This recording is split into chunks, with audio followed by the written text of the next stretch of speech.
코로나19 상황이 심각해지자 충청북도가 3단계에 준하는 조치를 취했습니다. 방역당국은 이번 주가 대유행을 막을 분수령으로 보고 있습니다. 광화문 집회 참가 사실을 숨기거나 명단 제출을 거부해 고발되는 사례가 이어지고 있습니다. 보다 단호한 대응을 주문하는 목소리가 커지고 있습니다. 개학을 코앞에 두고 학생 환자가 잇따라 나오면서 등교 중지를 결정한 학교가 늘어나고 있습니다. 학부모들의 걱정과 불안도 커지고 있습니다. 여성가족부와 충청북도 그리고 도내 11개 기업이 성별균형 포용성장 자율협약에 동참했습니다. 여성관리자 비율 확대와 여성 경력 개발 지원 등 실천 과제를 이행하게 됩니다. 여러분 안녕하십니까. CJB 8시 뉴스 시작합니다. 지난 일주일간 충북의 코로나19 확진자가 국내 코로나 사태가 터진 후 가장 많이 발생하자 충청북도가 급기야 방역 취약고리를 선별해 3단계에 준하는 극약 처방을 단행했습니다. 일상 활동이 크게 제약됐지만 불편을 감내할 수밖에 없는 위기 상황입니다. 진기훈 기자입니다. 그런 경우가 이제 오늘 0시부터 이번 토요일까지 적용되는 충청북도의 강화된 사회적 거리두기. 우선 확진자가 나오고 중증으로 악화되기 쉬운 노인 주야간 보호센터는 휴원이 강력 권고됐습니다. 노인 요양시설은 보호자를 비롯해 외부인 출입이 아예 금지됐습니다.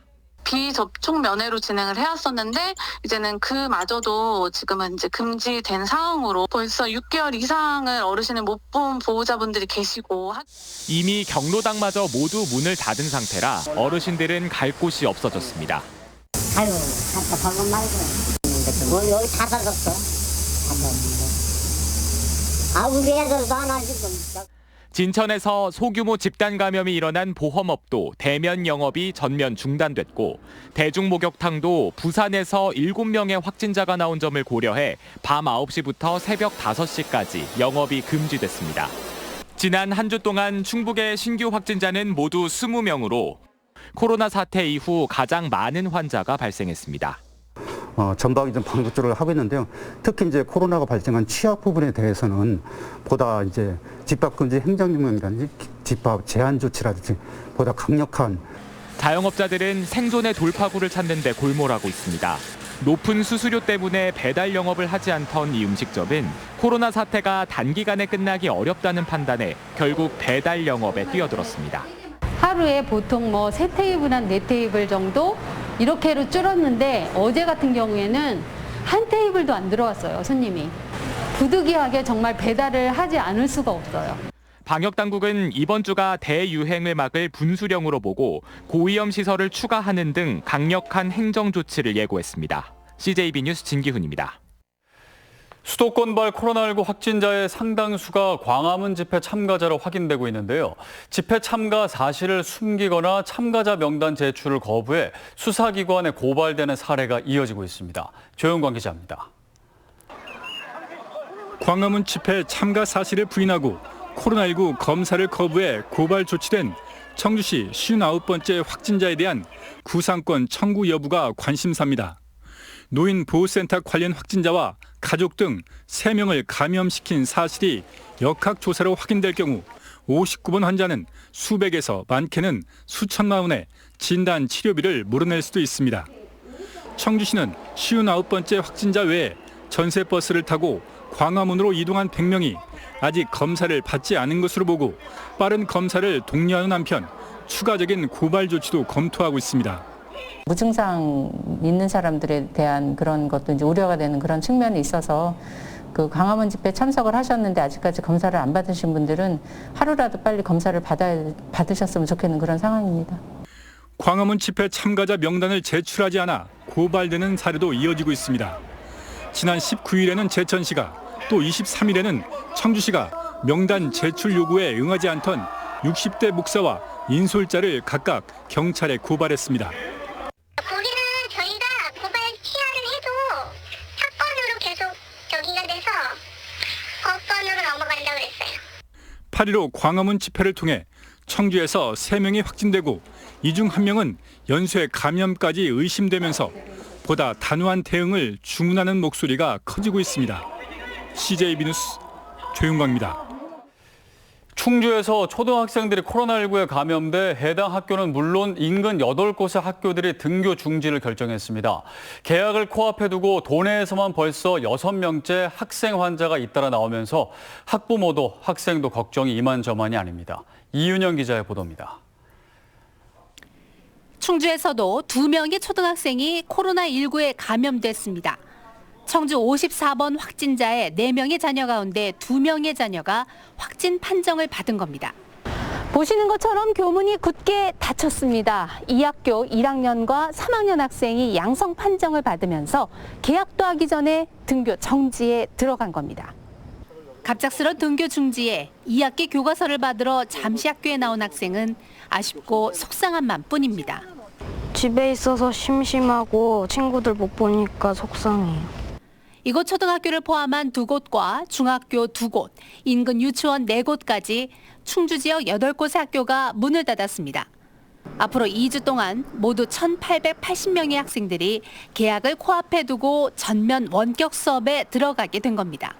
학교는 한 학교이긴 하지만 그 대소원면하고 인접해 있는 서충주 지역 같은 생활권인 그 지역에 있는 유치원, 초등학교, 중학교를 대상으로 지난 19일 옥천 지역 초등학생 1명이 확진된 것을 시작으로 도내에서만 벌써 6명의 학생이 확진되면서 학부모들의 걱정과 불안은 갈수록 커지고 있습니다. 안 나왔을 때도 걱정인데 나왔다 그러면 더 걱정이죠.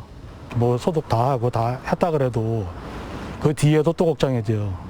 충북교육청은 2학기 개학을 맞아 확진 학생이 발생한 학교에 대해서는 전면 원격 수업으로 전환하고 발생하지 않은 학교도 전교생의 3분의 1 이하만 등교하도록 할 방침입니다.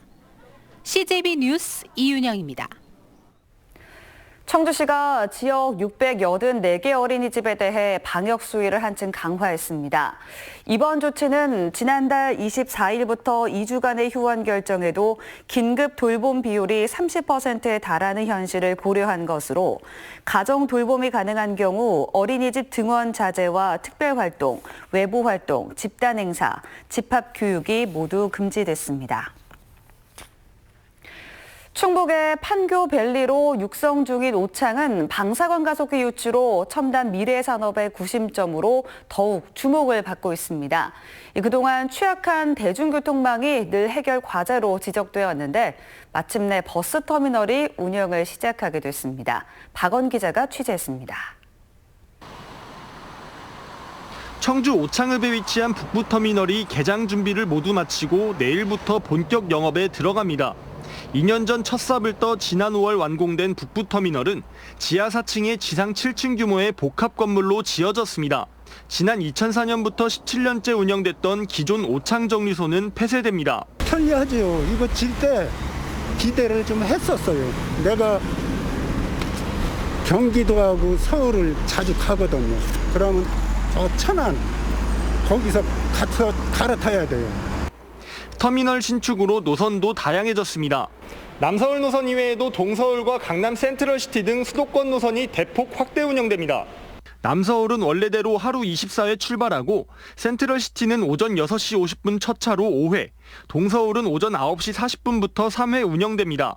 이외에도 코로나 상황을 지켜본 뒤 인천국제공항과 경기도 성남, 광주광역시와 나주혁신도시 등의 노선도 반영할 방침입니다. 앞으로 저희 회사가 할 일은 이 지역 주민들을 위해서 필요로 하는 노선은 지속적으로 개설해 나갈 그런 계획이 있습니다. 북부터미널 개통으로 충북의 판교밸리로 육성하는 오창의 전국 접근성은 더욱 향상될 것으로 기대됩니다. CJB 뉴스 박원입니다. 이른바 유리천장을 뚫는 여성들이 많아졌지만 아직도 대부분의 기업에선 남녀 간 성별 균형이 요원한 게 현실입니다. 여성가족부와 충청북도 그리고 도내 11개 기업이 선도적 역할을 해보자는 취지로 힘을 모았습니다. 안정은 기자의 보도입니다. 청주의 한 화장품 생활용품 제조업체 180여 명의 직원 가운데 70% 이상이 여성입니다. 지난해 청주시 여성 친화기업 인증을 받은 이곳은 올해 여성가족부가 주관하는 성별균형 포용성장 자율협약에 동참했습니다. 여성 근로자 적극 고용과 여성 중간관리자의 경력 개발을 위하여 여성 친화기업 가족 친화 기업 문화를 정착시키고자 자율협약에 참여하게 되었습니다. 자율협약에 참여한 도내 기업은 모두 11곳. 대기업 위주의 협약에서 한 발 더 나아가 지자체 협력으로 지역 중소기업의 동참을 이끌어낸 것은 이번이 처음입니다. 자율협약을 통해서 기업도 좋은 성과를 이루고 또 여성들과 남성들이 모두 다 일하면서 아이도 잘 키울 수 있고 협력할 수 있는 그런 우리 기업들이 돼서 우리 충청북도가 좀 더 살기 좋으면 좋겠다. 지금까지 성별 균형 자율협약을 맺은 국내 기업은 모두 82곳.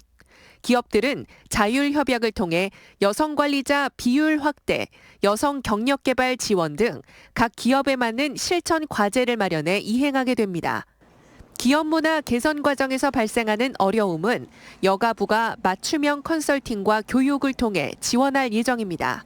기업들의 자율협약을 통한 성평등한 기업 문화 개선이 도내 노동 환경을 긍정적으로 변화시킬지 관심이 모아지고 있습니다. CJB 뉴스 안정은입니다. 이시종 지사는 오늘 확대 간부회의를 주재한 자리에서 2022년 가을에 열기로 한 괴산 세계 유기농 엑스포를 온라인과 오프라인에서 병행 추진할 것을 주문했습니다. 이 지사는 코로나19로 지자체가 추진하는 각종 사업과 행사 방식에 근본적인 변화가 있어야 한다며 대표적인 예로 괴산 세계 유기농 엑스포를 거론했습니다. 더불어민주당 이장섭 국회의원이 청주 가정법원 설치를 골자로 한 각급 법원의 설치와 관할구역에 관한 법률을 대표 발의했습니다. 청주지법의 지난해 전체 가사 사건은 3,200여 건으로 인구 규모가 비슷한 울산이 2018년 가정법원이 설치됐고 사건 규모가 비슷한 창원은 2025년 가정법원이 개원할 예정입니다. 또 전국 17개 광역지자체 가운데 가정법원이 없는 곳은 충북과 전북, 강원, 제주 등 4곳뿐입니다. 청주시 의회가 대청댐 방류로 피해를 본 현도면 주민들에 대한 피해 보상과 재발 방지 대책을 촉구하는 결의문을 채택했습니다. 시의회는 한국수자원공사가 지난 7일과 8일 사이 초당 3,000톤의 물을 쏟아내면서 댐 하류인 현도면 일대 농가 31곳이 침수됐다며 보상과 함께 퇴적물 준설과 제방 높이기 등을 통한 피해 방지 대책을 요구했습니다. 충북학교 운영위원회 협의회와 충북교육청이 오늘 청주 회원학교를 찾아 냉난방기를 세척 살균하는 봉사활동을 벌였습니다. 학우니협의회는 코로나19로 학생들의 등교가 중지된 동안 천장형 냉난방기 80여 대를 분해해 살균 소독했다며 하루라도 빨리 등교 수업이 이루어질 수 있도록 방역에 적극 협조하겠다고 밝혔습니다. 충주국제무예액션영화제 집행위원회는 김다솜 감독의 작품 우리는 서로에게를 지역 제한경쟁 예성시네마 우수 작품으로 선정했습니다. 우리는 서로에게는 고향인 충주로 내려온 주인공 정우가 엄마의 양녀 혜수와 갈등하면서 엄마와 자신의 관계를 되돌아보는 내용의 영화로 지난해 14회 파리 한국영화제 최우수 단편상 등을 수상했습니다. 이상으로 CJB 8시 뉴스를 모두 마칩니다. 시청해주신 여러분 고맙습니다.